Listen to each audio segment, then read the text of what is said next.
Okay, for disclosure purposes, I'd like to say that I'm a straight person who holds no particular grudge against the gay community. People have a right to be gay. Gay people have a right to run for elected office and a right to privacy. So if you've tuned in for a gay bashing sermon, you will be disappointed. Matthew Hayes is a gay academic and a fine journalist from Ontario. In a 2013 Vice magazine article, he asked the question, "Is Canada run by a gay mafia?" Hayes answers his question with a qualified affirmative, and he lists potential capos of this lavender mafiosi as being John Baird, Nigel Wright, and Jason Kenney. Another Hayes article, this one for the Gay Zine Extra magazine, introduced the concept of the glass closet. This phenomenon occurs when we have an openly gay politician who, due to a gentleman's agreement with various journalists and politicos, manages to keep his orientation secret from the public at large, even though the media elites are well aware of it. John Baird, the Ottawa area MP who managed several portfolios for Harper, is the glass closet exemplar. Fellow Conservative Pamela Taylor accidentally outed Baird in 2010. Pressed by a radio host to name a single openly gay Conservative, she blurted out Baird. She added, "There are lots of others." Baird is, of course, a revered warrior amongst the Ottawa gay community. As Foreign Affairs Minister, he won accolades from the international gay community for making Canada a champion of LGBT rights. Around town, Baird was so out that Pamela Taylor could be forgiven for not knowing this wasn't public knowledge. Extra magazine ran the Baird outing story as their lead story. It became their most commented upon and most read story of 2010. The mainstream media, however, never touched this revelation, despite printing numerous articles about Baird detailing minute aspects of his dress and diet. The Ottawa Citizen wrote an article about Baird, mentioning that he frequented Toronto's Byzantium cocktail lounge, without mentioning Byzantium's status as the grand matriarch of the gay village. Another article, this one by a journalist called R. Rados, dealing with Canadian media cover-ups of gay personalities, drops this passage. Jason Kenney, along with his peer John Baird, is a committed bachelor who has never married. Just like Kenney, John Baird is a tough-talking conservative that apparently does not like to be open about his own personal life. Jason Kenney will not discuss his sexuality. Singer Katie Lang sent him a tweet on March 29, 2017, asking, "You're gay, aren't you?" Kenney never responded. Journalist Andrea Houston asked Kenney, "Are you gay or straight?" Kenney responded, "I learned a long time ago, I don't answer personal questions from journalists." Journalist Marcy McDonald's efforts to uncover Kenney's personal life were met with the equivalent of a cease and desist letter from Kenney's staff. McDonald persevered to paint a fine portrait of the elusive Kenney, which you can find in the Walrus magazine titled True Blue. Here's one flourish. Kenney remains what newspapers once called a confirmed bachelor, registering his mother, whom he shares his Calgary house with, as his designated travel companion. Some of Kenney's closest friends organize the fabulous Blue Tent soirees that celebrate Ottawa's growing population of openly gay conservatives. The Urban Dictionary defines a confirmed bachelor as a polite Victorian euphemism for a gay man. Jason Kenney was born in Oakville, Ontario in 1968. His family moved to Winnipeg in 1973, and then to Wilcox, Saskatchewan in 1976 after his father became the headmaster of the Catholic Notre Dame Boys School, which Jason attended. There is some confusion as to whether or not Jason finished high school at Notre Dame or in Victoria. In either event, after graduation, Jason chose to study philosophy at the very gay-friendly University of San Francisco for a few years without graduating. Again, back to Marcy MacDonald. At Notre Dame, Kenney regularly attended Mass and spent time in the company of priests. And few people know that he had his heart set on the priesthood. Before arriving at the University of San Francisco, he claims to have spent time in a monastic community in Canada. The plot line doesn't exactly jibe here. The Kenney family were Anglicans. MacDonald seems to have Jason converting to Catholicism either at Notre Dame at high school or at this monastery, or in his third year at the University of San Francisco. Even more importantly, there's a lot of conflicting evidence about whether or not Jason took a vow of celibacy somewhere along this route. As an aside here, Kenney's longtime acquaintance Rob Andrews also allegedly took a vow of celibacy before embracing a life of bachelorhood. Kenney courted controversy by involving himself while a cabinet minister in a constituency association race on Andrews' behalf. And this follows a pattern. At the 2013 Conservative Convention, Kenney issued a stirring defense of former Chief of Staff, the above-mentioned Nigel Wright, whom Harper had just fired for signing that personal $90,000 check to Mike Duffy. Kenney spoke cryptically about this other scenario, most likely blackmail. In any event, for Kenney to come out and defend Wright just after the boss had fired him was risky insubordination. Birds of a feather. Similar disconnects are found in Kenney's partisan allegiances. The Kenney family were staunch liberals. Jason's grandfather was a liberal candidate. Jason was a young liberal zealot whose first job was as executive assistant for Liberal Ralph Goodale during Goodale's first foray into federal politics in 1988. Goodale's defeat left Kenney jobless. Kenney enters conservatism when Kevin Avram hired him to run his upstart Canadian Taxpayers Federation. Back in 1989, when Mulroney introduced or first mentioned his plans for a national sales tax, this deeply divided Western Canadian Conservatives and gave rise to groups like the Taxpayers Federation and the Reform Party, and those two organizations had a very broad overlap. Kenney, while running the Taxpayers Federation, joined the Reform Party. In 1997, at the age of 29, he was elected MP for Calgary Southeast, a riding now called Calgary-Midnapore. He held this seat for 20 years, first for Reform, later for the Conservatives, until 2017 when he resigned to seek the leadership of the Alberta Provincial Conservative Party. Another clue layeth within the above-cited passage from Marcy MacDonald. Kenney's closest friends organized the fabulous Blue Tent soirees. These celebrations date to June of 2011, when after the election victory, a small clique of gay conservatives held their own unofficial party in the ballroom atop the Ottawa Westin Hotel. A few hundred people attended, including two cabinet ministers, John Baird and Jason Kenney.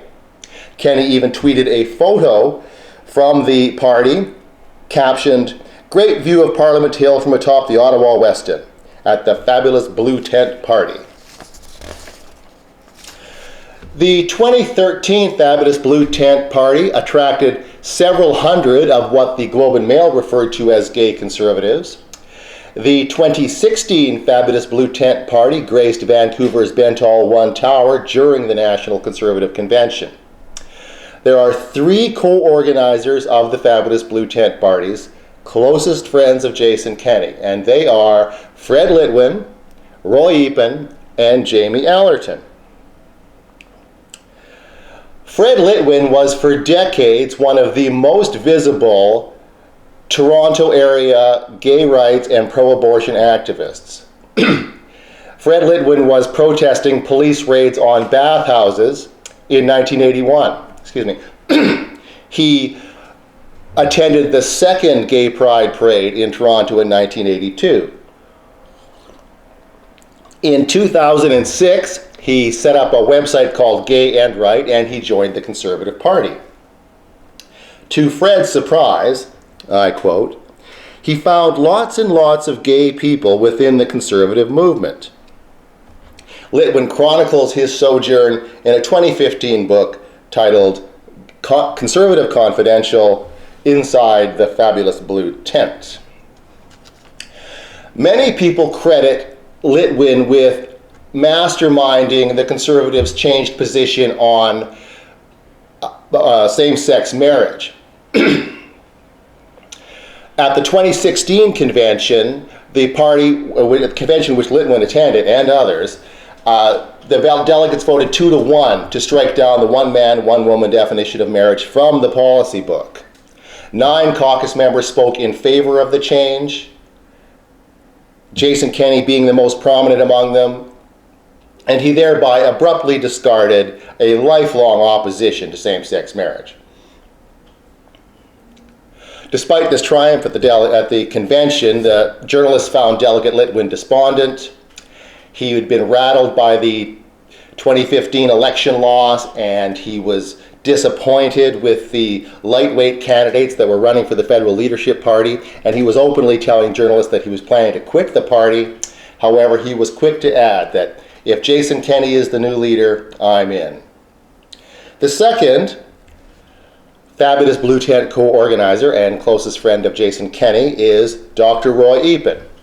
He is a Montreal endocrinologist who self-defines as a gay, monarchist, Indian Christian conservative. Dr. Roy has been a Tory party activist since the age of 16.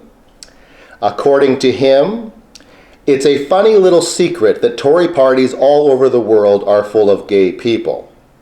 He claims that Ottawa's centre block is flush with gay staffers, advisors, strategists, and other Tories in positions of power. Dr. Roy's blog contains articles titled The Amazing Jason Kenney. He used a 2012 Extra magazine interview to defend Immigration Minister Kenney's masterful handling of the immigrant community and to defend Kenney from allegations arising out of an email controversy. I'll say a few words about that. While he was Immigration Minister, Jason Kenney sent out a self-congratulatory email to thousands of Canadian LGBTs. This creeped out a lot of the recipients because they couldn't figure out how Jason Kenney or the federal government knew they were gay. Kenney said they must have contacted his office or they must have signed petitions that were delivered to his office, but a lot of the recipients disputed that. In all likelihood, he received some master lists of LGBT Canadians from unnamed high-level people within that milieu. The third Fabulous Blue Tent co-organizer is the very openly gay Jamie Ellerton, who of course was Jason Kenney's long-serving personal executive assistant. When Jamie left Jason for greener pastures within the Ontario Conservative Party, a send-off was thrown for Jamie at the Ottawa's Buzz restaurant. Maclean's magazine photographers were on hand, and pictures are worth 1,000 words. You can Google "Top Tory Staffer Says Goodbye, Maclean's magazine." True to glass closet protocol, the fact that the Buzz is a gay bar was left unmentioned. Jason was there, of course. John Baird was there to say a few words, as were other potentates such as LGBTQ Jewish leader David Bellows, who was then Deputy Director of the Prime Minister's office. Kenney was Immigration Minister for 5 years. The first thing he did when he became minister was to have a lengthy sit-down meeting with the powerhouse gay activist group EGAL to discuss their immigration concerns. Then he set up a special class of refugee for persecuted LGBTs. He worked very closely with the Rainbow Refugee Committee and the Iranian Railroad for Queer Refugees. He personally expedited the entrance of gay Iranians into Canada. In the words of the openly gay Conservative nominee for Toronto Centre, Alex Simakov, under the leadership of Stephen Harper and the tireless work of Jason Kenney, we've made the protection of sexual minority rights a key plank of our foreign policy. The protracted struggle to change conservative marriage policy was mainly organized by a group called LGBT Tory Collective. Part of this lengthy campaign involved the establishment of district associations in every riding in Ontario, Quebec, and Alberta. The main activist on the ground in Alberta was Natalie Pon. She attended the 2016 convention, where she was twice photographed by the CBC, including one photograph which was a close-up shot of her lapel button which said, "Homosexualist Agitator." Fast forward.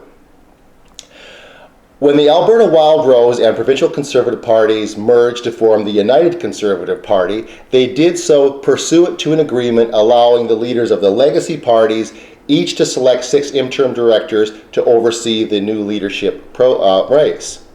Kenney picks the above-mentioned Natalie Pon as one of his directors. While officially neutral, these interim directors actually wielded a lot of power, as was witnessed by their raising entrance fees, leadership entrance fees, to unheard of levels.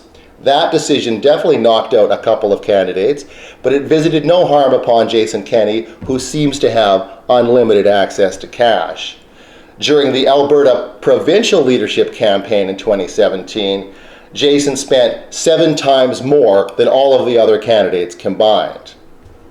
During the United Conservative Party leadership campaign, Jason spent much time driving around rural Alberta in a shiny blue pickup truck with a cowboy hat and unbuttoned cowboy shirt on, and he was steering clear of all the hot button issues, and he was coasting on his reputation as this staunch social conservative. The hot button issue he is most eager to steer clear of course, is the gay-straight alliance issue, which, if you're watching the media now, is all over the place. And it will be his undoing.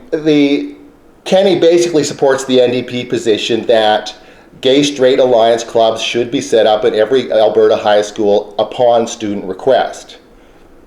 At the same time, catering to his base, he argues that parents have the right to know what clubs their children are joining. To the LGBT community, this amounts to outing the high school student to their parents. Kenney's tried to walk this back and muddy the waters. He is definitely not winning over the LGBT community, as was amply demonstrated during the Calgary Pride Parade fiasco. The United Conservative Party, the UCP, were pointedly disinvited to the Calgary Pride Parade. That gave Kenney an excuse for ducking out. He then received personal invites from Katie Lang and others, and he claimed that he had other commitments, couldn't make it. On parade day, there were a dozen or so UCP officials and MLAs and 3 of the then leadership contestants braving the sidelines, waving their little rainbow flags. The Calgary Herald noted Jason Kenney was nowhere to be seen. More importantly, another Calgary Herald article noted Kenney was mercilessly pilloried in the run-up to the parade. Some people were handing out a sticker questioning Kenney's sexuality. The pro-NDP LGBT community is Kenney's nemesis. According to queer ethics, it's immoral or unethical to out a closeted gay person, except, and here I'm quoting Matthew Hayes from the top of this piece, if you're working against the rights of queer people, you've abdicated your right to remain in the closet. So they feel on solid ground in outing Kenney, which they are in the process of doing. Kenney, his outing will be imminent. If in the next year or so, it's inevitable that it will happen. The comments section of the various websites and newspapers now are starting to litter up with people questioning Kenney's sexuality. He is the regular target of gay digs in the satirical Frank magazine. An even more frank description of Kenney's orientation appears in the September 16th, 2017 issue of Insight into Government, which refers to Kenney as a closeted homosexual who has resisted coming out. The article doesn't go into any details, but it does mention that if Kenney wins the UCP leadership, which he did, then the activists within the NDP will be set loose upon him, which they clearly are. So is this video outing Kenney? No, Jason Kenney is already out. His orientation is well known to Alberta's political and media elites. The only people being kept in the dark here are the Alberta masses, including the rank and file of Kenney's own party. Moreover, Kenney is being officially outed currently as we speak, being officially outed by the NDP and their allies, and they're doing this on their own and most excruciating timetable. The mystery really is why Kenney ran in the first place. Kenney isn't just gay, Kenney is a key player within the gay mafia near the center of the Federal Conservative Party. And this is so far from the public image he has cultivated in Alberta, where he's Mr. Social Conservative, Mr. Family Values, and he has been for over 20 years. He's pandering to a devout Christian base. A picture emerges of a uniquely cynical, hypocritical, double-dealing, and above all, untrustworthy person. As ever, the most important election in our history is the next election. To Albertans who are politically motivated by their opposition to the international environmental movement and its climate industrial complex, the NDP are clearly the worst choice amongst a rather sad selection of parties. The election of a fake social conservative and a glass-closeted gay outer as the leader of the official opposition handed to the NDP an exquisite wedge with which to keep ajar the doors of power. Oh well, back to the drawing board.